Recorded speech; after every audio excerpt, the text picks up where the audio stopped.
So hello there, this is Jeff Erdman, E.D.S. Inc. Shandon, and we welcome you to this channel again today.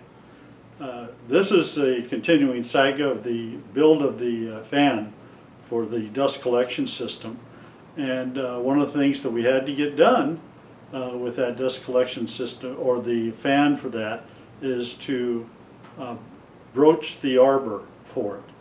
And I had as you saw with the last video, I had things in the lathe, so I couldn't make the plug for that work that I need to get done, the broaching plug. So the broaching plug is done. This video is going to be on the making of this broaching plug, and also of the broaching of the fan, and then the drilling and tapping of that fan base as well. And then in future episodes we'll go on into the actual welding of those blades on that the base structure. So that won't happen tonight. I still have to manufacture those blades. Right now it's just raw stock, raw aluminum.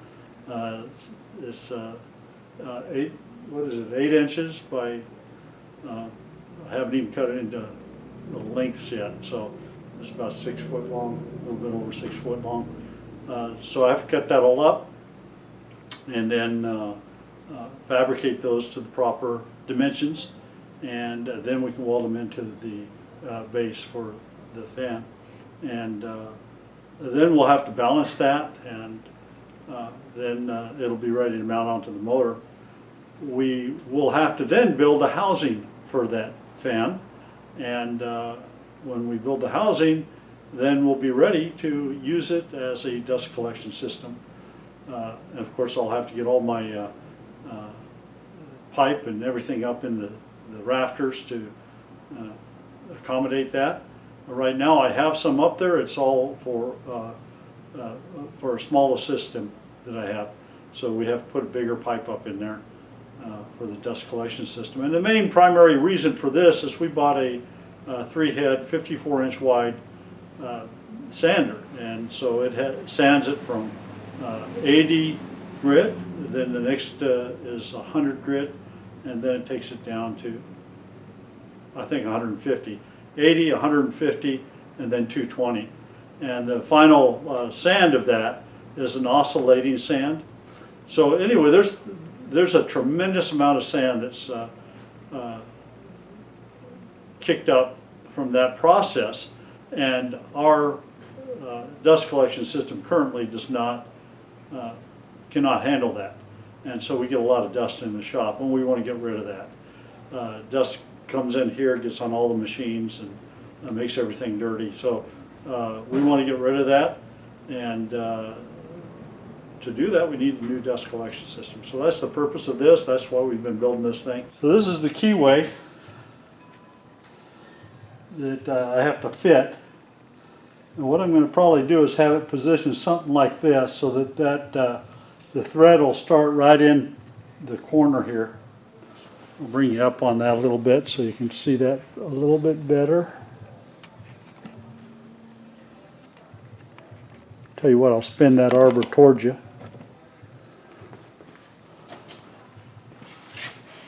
So basically what I have to do is come through here so that I can get that screw to line up straight into this. I'll have to have the arbor something like this. So that broach is going to have to be right in here. So I'm going to have to lay that out, how I'm going to put that broach in.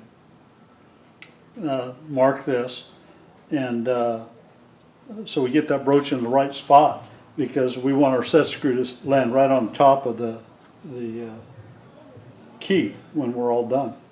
So that's the fan blade is going to actually, let's get back again.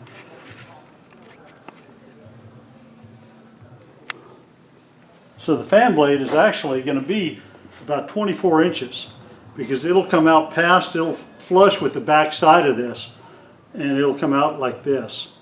about 4 inches pass-through on both sides. So that's going to give me a lot of intake capacity.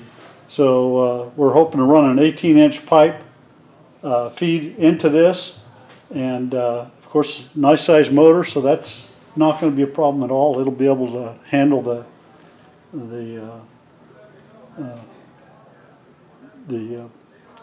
it has the power it needs to handle this fan when we're all done. So we just have to make the housing, we have to finish the fan, weld it up, temper it, anneal it, temper it, then it'll be ready to go on.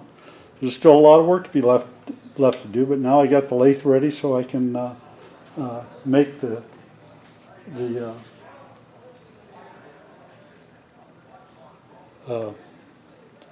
we'll call it a pin for nothing better to call it, so I can put my broach into it and broach this out. So that's what we're going to do next. Okay, so what we have here is we have a 2-inch piece of iron, gray iron, and what we need is we need a piece that's about 1.5 inches long, 1 5/8 thick. So we can have a little bit to take off of this.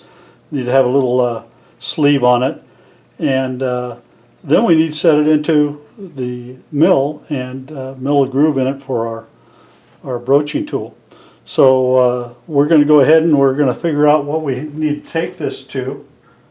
I'm going to set my 0.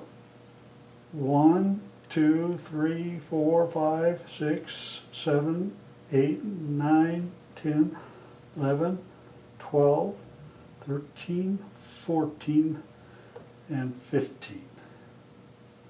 So that's our 0 right there. That's the end of the cut. So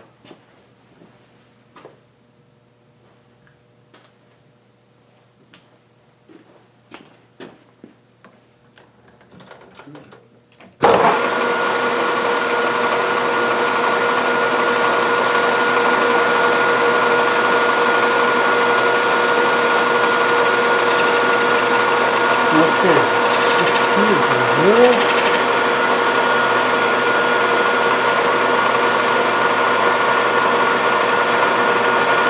We're going to take 50 thousandths off, see how she does with that. I'm going to slow down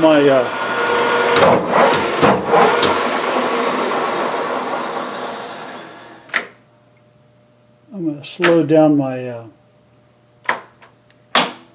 feed a little bit here.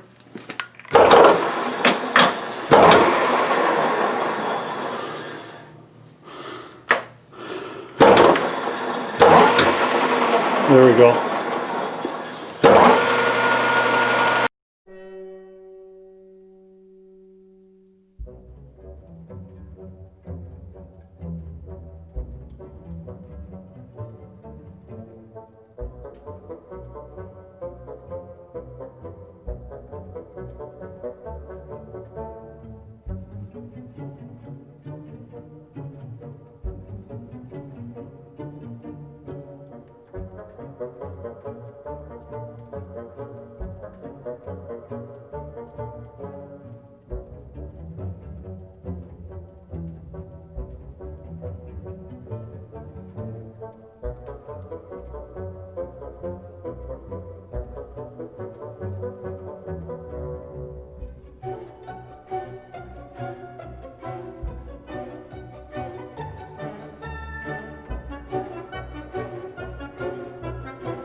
puppy is almost finished.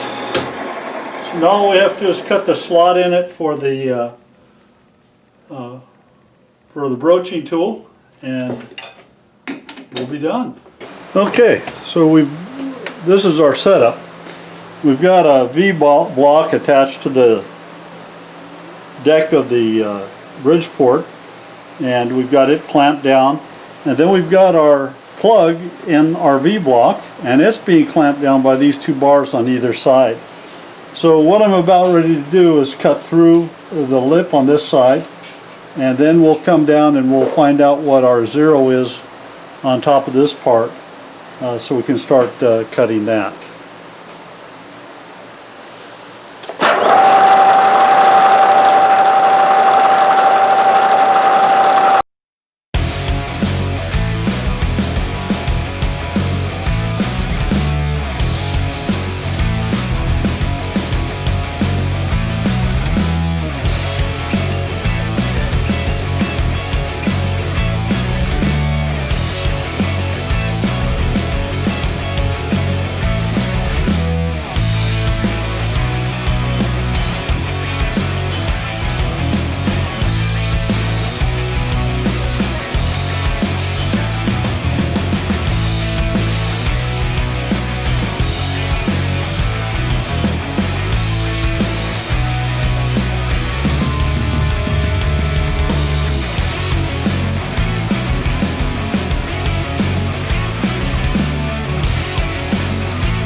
There we go.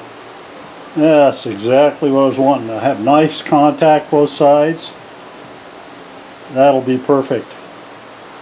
Okay, so our plug is now made. I'm gonna just file off these sharp edges here.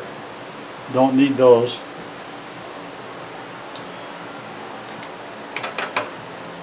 And then we'll be ready to broach our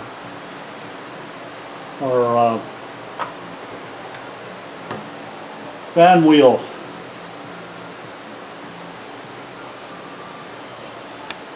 So this is the plug for my broaching.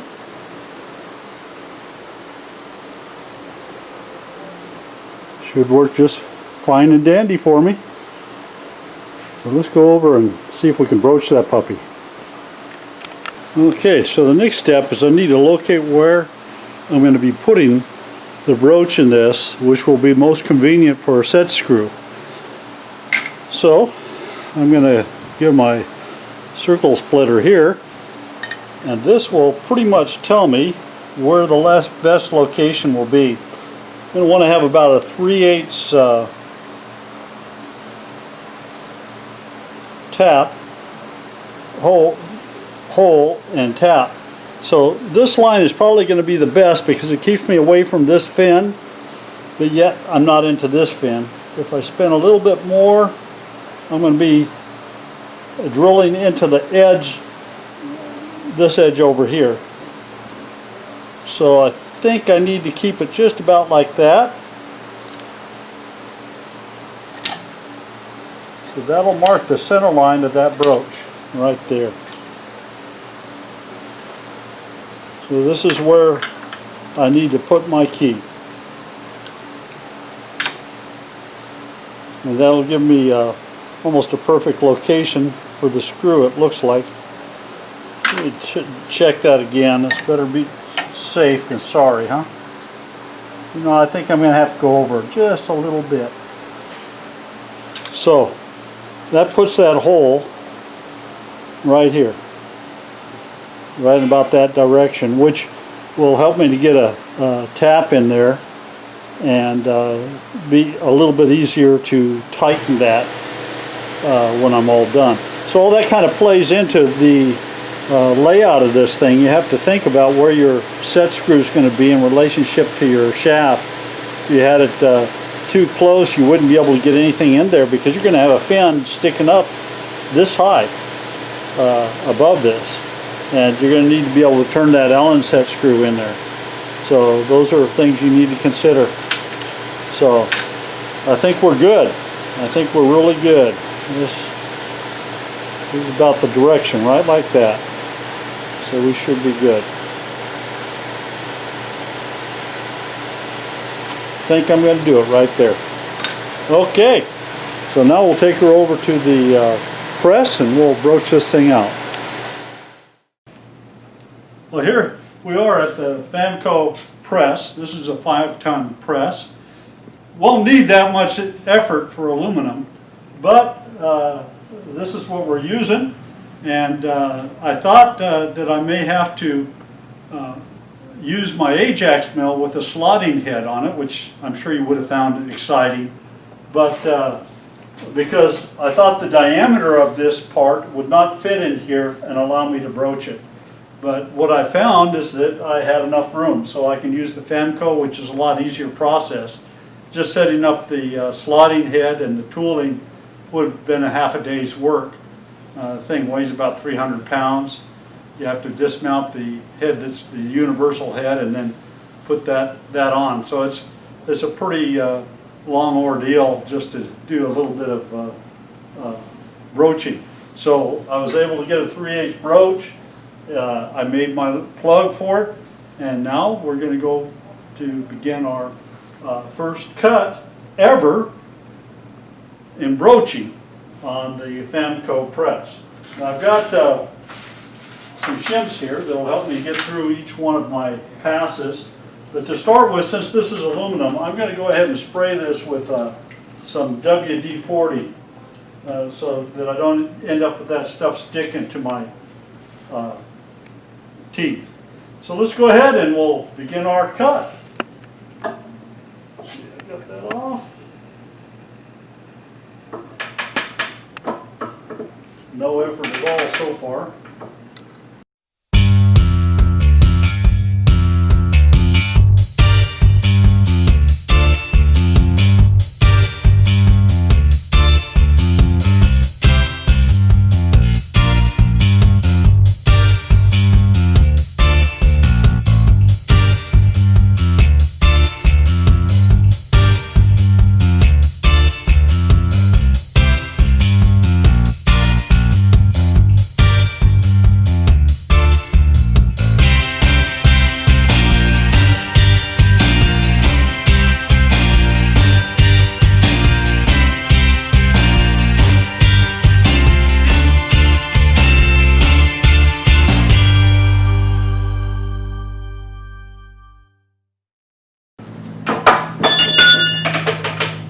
Go.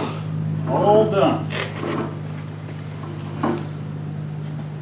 The next process now is we're going to fit it onto the arbor of the wheel with the key, make sure it's right. Then we have to drill this, tap it, and then we have to make the fins. And when we make the fins, then we have to weld those into the weldments on the fan. Okay, so on our last portion of this video, which was actually filmed several months ago, not several, but about a month ago, a month and a half ago, we were left with drilling and tapping the set screw for the key and the wheel of the fan. And what I had to wait for is for a tap and for an extended bit to show up. So I've ordered those from MasterCar. It's a 5/16 drill bit, extended, so that I can reach in and get that hole.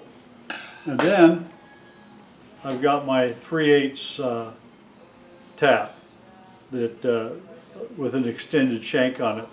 Now, it's not going to extend past the lip of the fan, but it'll extend far enough to where I can get at it to take it on into the shaft. So at any rate, it's going to work out for us. We just have to get it done. And so that's the last portion of this. And of course, a lot of other things have happened since then. So time passes. We don't get back to our shop and get back in there and get to work on things. And there's been a few things in between that we filmed as well. So anyway, so that's why it's taken a little while for this to get done. Of course, you don't know the time this lapsed because you watched the first part of this video and just haven't seen the last of it yet. And of course, it's not the complete last of it. We're going to go into a little bit more detail on what we're going to do next with this suction fan that we're building. So anyway, let's get on with it. I'll show you what we have to do. So the first thing that we're going to do is we're going to drill a hole through to the center of this keyway. I've marked a line to line it up. I've already centered where my drill is going to take place, and so all I have to do now is drill it. Now I'm going to freehand this using a cordless drill. I'm going to set that up in the little dimple I made. I'm going to line it up with the fin, the welding flange, and just get this started, and then rest it on my finger to keep the height. And I've got this braced.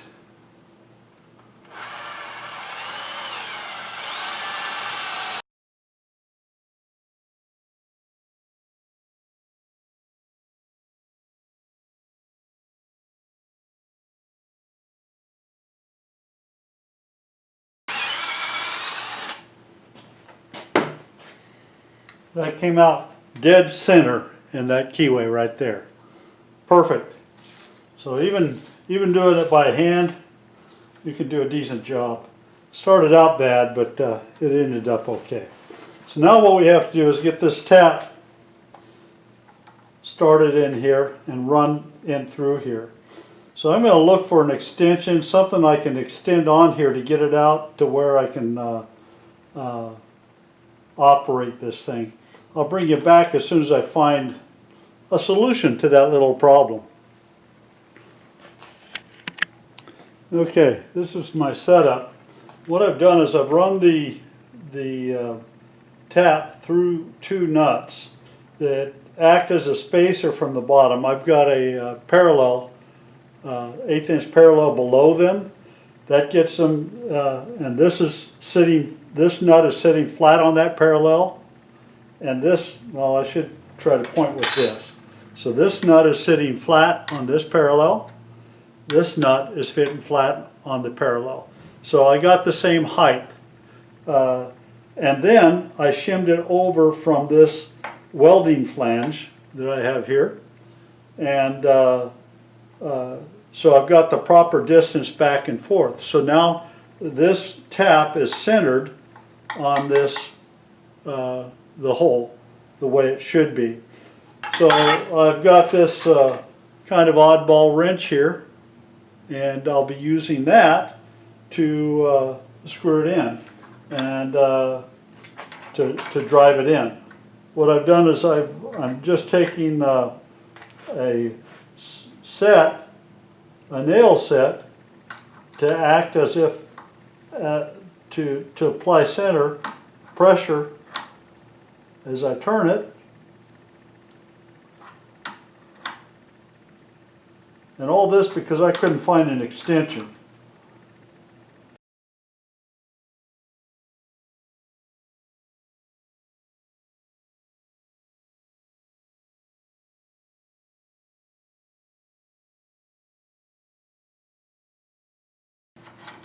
There we go. And that little job is done.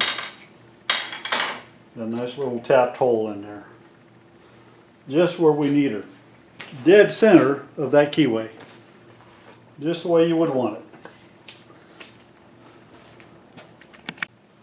Well, I just recently returned from an auction from E.D.S Steel Tubular facilities in Lone Star, Texas. And I was able to acquire some tooling, and inside one of the boxes that I bought was this Starrett radius gauge, and it's complete. It's Starrett number S167D, and it's complete. The full set of radius gauges are in that set here. So I was very pleased with that. I have a set there, I think it's SPI. It also had a lot of loose, in a box that was within this toolbox were a bunch of loose ones. And let's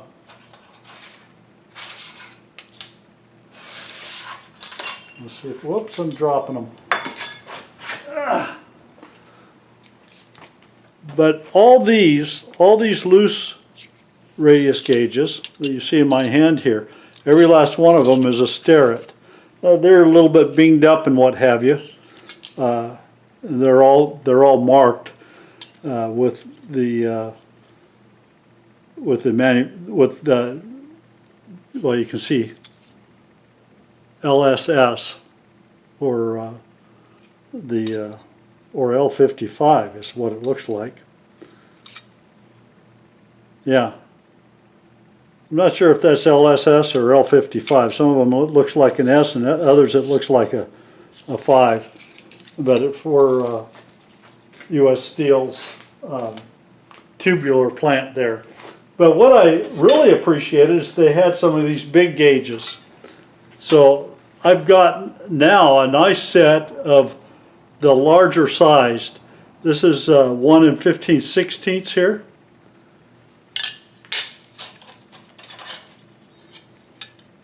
This is 5/8. 1 7/8 here.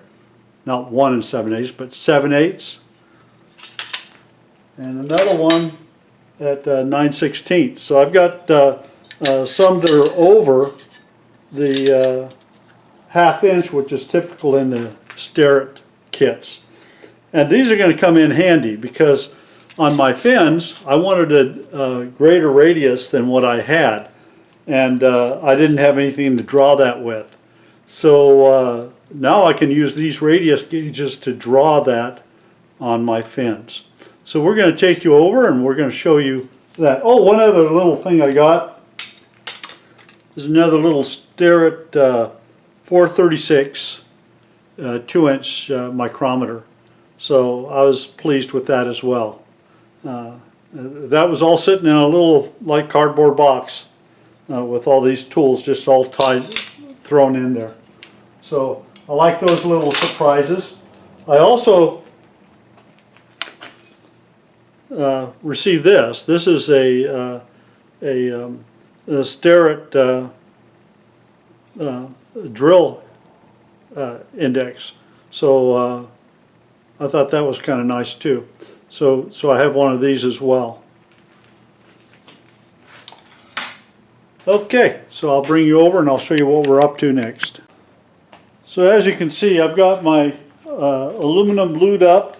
I've already made the lines on my as per the drawing. I've already laid out my lines. So now we're going to go ahead and we're going to put in a radius. And I'm just kind of, this is just kind of a preference thing, but I like these bigger radiuses much better. I think I'm going to go with the largest one I have, and that's 15/16.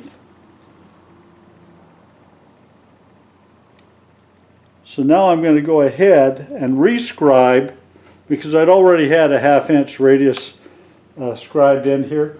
So we're going to go ahead and rescribe the 15/16 radius in all these features. Now this piece of aluminum isn't squared. I cut this in a bandsaw, but I figured since I was going to be cleaning it up, I've got a squared line with this base here scribed out. So I'm just going to line up my radius with that line and not the outside of the aluminum there. You get my scribe on it. Yeah, I like that radius much better. And it's much less likely to cause me an issue. And what I mean by that, it's less likely to catch material, wood material that's being blown through here.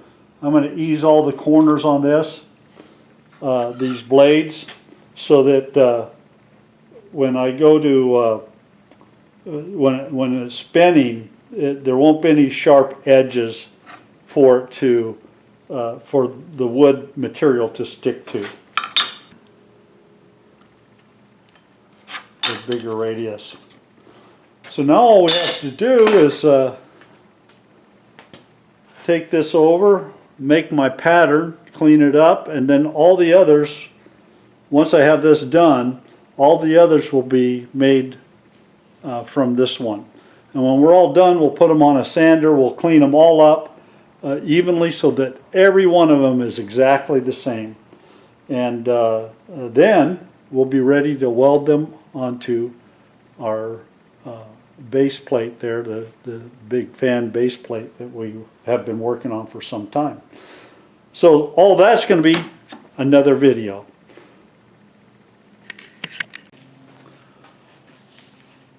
So I want to thank you all for joining me on making the base for my exhaust fan for my wood dust collection system.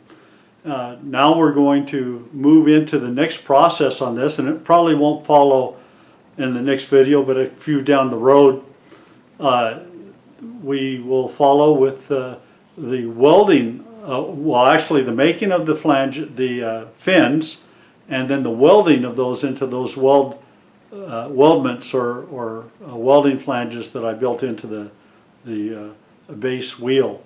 And once we get that done, then we're going to anneal that so that we don't have any stress in the wheel. And then we're going to temper it. And then we're going to take that wheel and we're going to balance it, and before we put it to work for us. So there's a lot of little details left with that exhaust fan that we need to put together before it's complete and we can use it in our shop. So one of the next videos that you're going to see, and I'm not sure which one my son will post, we have several little things that we did in between videoing this particular episode. But one of the things that you're going to see in one of the coming videos, and it probably will be the next video after this one, will be the road trip that we took to E.D.S. Steel to pick up those tools that I just showed you. Well, we didn't travel all the way to Lone Star, Texas, just for a few start tools. So we will have a video that shows the machine shop that we went to, the equipment that we bought, and we'll talk a little bit about what I'm going to do in my shop to move those machines or that machine into my shop, because it's a big piece of equipment, bigger than anything else I have here, and so it's going to take up a lot of space, and there's quite a bit of weight involved. So we're looking forward to sharing that with you in the future in our next video. So stay tuned to E.D.S. Inc. Shandon, and thank you for watching our videos. I hope they're somewhat informative. I hope that you're able to learn along with, as I do. I spend a lot of time trying to gain knowledge before I attempt something, and then I move forward. And the biggest thing is we have to avoid having fear at trying new things. Stretch our minds out a little bit around things that we've never done before, and then you want to go to an accurate source for information rather than rely upon the seat of your pants, as I have often done in the past, and it's always caught me. So anyway, thank you very much for watching. We look forward to the next video with you.